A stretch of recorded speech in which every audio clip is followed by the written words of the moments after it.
2 বছরের আগে বাড়ানো যাবে না বাড়ি ভাড়া। ভাড়াটিয়ার নিরাপত্তার স্বার্থে ছাদ ও মূল গেটের চাবি দিতে হবে। বাড়িওয়ালাকে বাড়ি বসবাসযোগ্য রাখতে হবে এবং সব ইউটিলিটি সুবিধা তিনিই নিশ্চিত করবেন। ঢাকা উত্তর সিটি কর্পোরেশনের এক নির্দেশিকায় এসব কথা বলা হয়েছে। বাড়ি ভাড়া নিয়ন্ত্রণ আইন 1991 অনুযায়ী ভাড়াটিয়া আর বাড়িওয়ালাদের জন্য এই নির্দেশিকা তৈরি করেছে ডিএনসিসি। রেইনবো অলরাউন্ডার এক্সটেরিয়র পে বাড়ির বাহিরের দেয়ালের সুরক্ষা নিয়ে থাকুন নিশ্চিন্ত, সাথে পাচ্ছেন 10 বছরের ওয়ারেন্টি।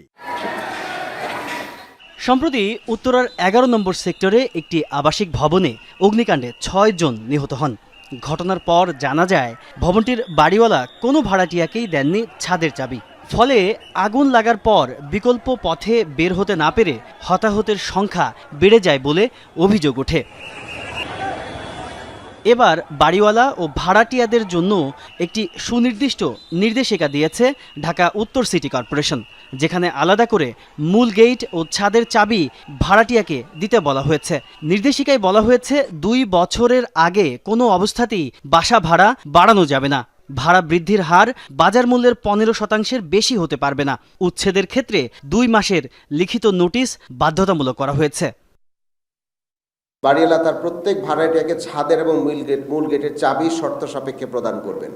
উত্তরাতে যে ঘটনাটি ঘটেছে আপনারা দেখেছেন, শুধুমাত্র ছাদের চাবি না থাকার কারণে 6 জন লোকের প্রাণহানি হয়েছে। ঢাকায় অনেক অগ্নিকাণ্ডের একটি বড় ক্যাজুয়ালিটিস হয় ছাদের উপরে না যাওয়া এবং বাড়ি থেকে বের হওয়ার ক্ষেত্রে তালা বন্ধ থাকার কারণে। সুতরাং এই বিষয়টি দুই পক্ষই এক ধরনের মিউচুয়ালি এই ম্যানেজমেন্টটি করে নেবেন।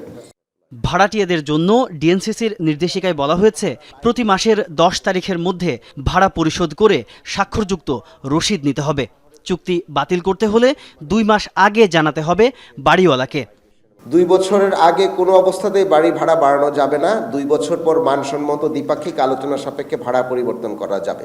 একটি কমন প্র্যাকটিস হচ্ছে যে জানুয়ারি মাস আসলেই বাড়ি ভাড়া বাড়ানো হয়। তো সুতরাং জানুয়ারি মাসে যারা ভাড়া বাড়ানোর কথা ভাবছেন এবং বলছেন তাদের জন্য বলছি যে বাড়ি ভাড়া বাড়ানোর টাইম হচ্ছে ফাইন্যান্সিয়াল ইয়ার জুন থেকে জুলাই। ডিএনসিসি জানিয়েছে ভাড়া সংক্রান্ত কোনো বিরোধ হলে ওয়ার্ড বা জোন ভিত্তিক সমিতির মাধ্যমে সমাধানের চেষ্টা করতে হবে। প্রয়োজনে সিটি কর্পোরেশনের আঞ্চলিক কার্যালয়ে অভিযোগ করা যাবে। বাড়ি ভাড়া নেওয়ার সময় 1 থেকে 3 মাসের বেশি অগ্রিম ভাড়া নেওয়া যাবে না। সিটি কর্পোরেশন এলাকায় ওয়ার্ড ভিত্তিক বাড়িওয়ালার সমিতি এবং ভাড়াটিয়াদের সমিতি গঠন করতে হবে প্রতিটি ওয়ার্ডে। উভয় পক্ষের প্রতিনিধিরা স্থানীয় ওয়ার্ড পর্যায়ে ভাড়া বিবাদের সালিশ করবেন। নির্দেশিকা বাস্তবায়নের মাধ্যমে ভাড়াটিয়াদের নিরাপত্তা ও অধিকার আরও সুরক্ষিত হবে বলে আশা ঢাকা উত্তর সিটি কর্পোরেশনের। তাজনুর ইসলাম, যমুনা নিউজ, ঢাকা।